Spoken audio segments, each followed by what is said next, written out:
ఏమంటున్నా అధిష్టానం ఈ 10 మంది పార్టీ ఫిర్యాదు ఎదుర్కొంటున్న ఒక శాసనసభ్యులను కాంగ్రెస్ పార్టీ అంతర్గత వ్యవహారాల్లో జోక్యం చేసుకోకుండా వాళ్ళు బయట పెట్టండి. నేను ఎందుకు వదులుతాను కాంగ్రెస్ పార్టీ? నేను ఎందుకు వదులుతా?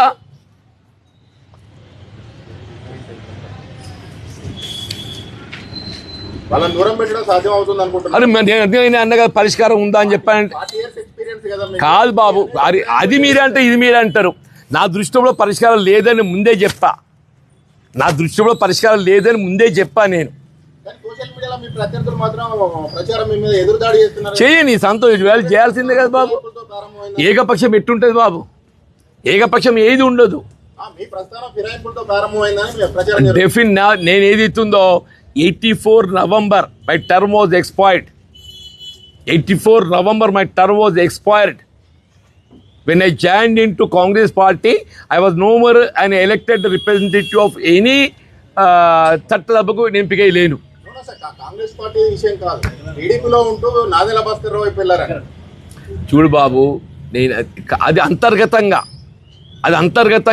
పార్టీని వీడడం కాదు, అంతర్గతంగా నా అభిప్రాయం చెప్పి నా రిజిగ్నేషన్ గవర్నర్ పంపించినాయా?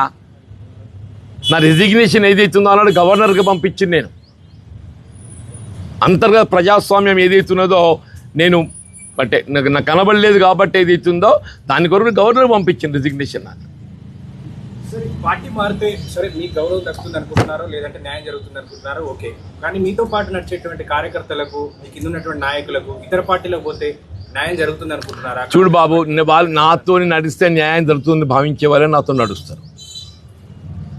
నాతో నడిస్తే న్యాయం జరుగుతుందని భావించే వాళ్ళే నాతో నడుస్తారు. అంటున్నారు మీరు, ఇక్కడ హ్యూమిలేషన్ ఉంది, అసంతృప్తి ఉంది, ఉక్కపోత ఉంది మీ ఇంట్లో మీకే అని చెప్పేసి మీరు అంటున్నారు.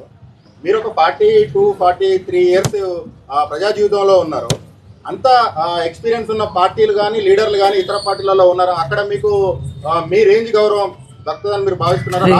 ఆ మాటకు వస్తే రాష్ట్రంలోనే సీనియర్ నేతలలో టాప్ 3లో ఉంటారు. అవును బాబు, నేను అందుకే అంటున్నా కదా, నాకు పార్టీ వీడడం అనేది ఏదైతున్నదో నేను కోరుకుంటున్నది కాదు.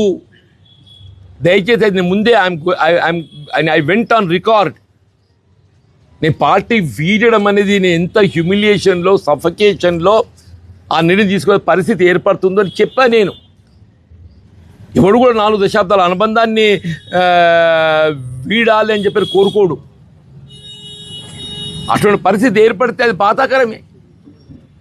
ఆ బాధకి ఉపశమనానికి ఏదైతుందో there is no other option.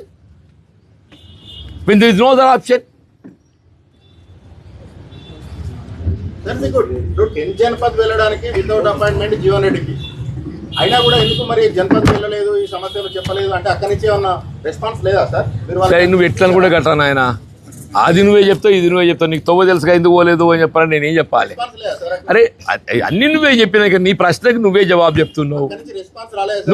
నీ ప్రశ్నకు నువ్వే జవాబు చెప్తున్నావు. నేను అడుగు దిగిపోయే ప్రయత్నం. నేను ఒక్కడి బాబు, తెలంగాణలో కాంగ్రెస్ ప్రభుత్వం ఏర్పాటులో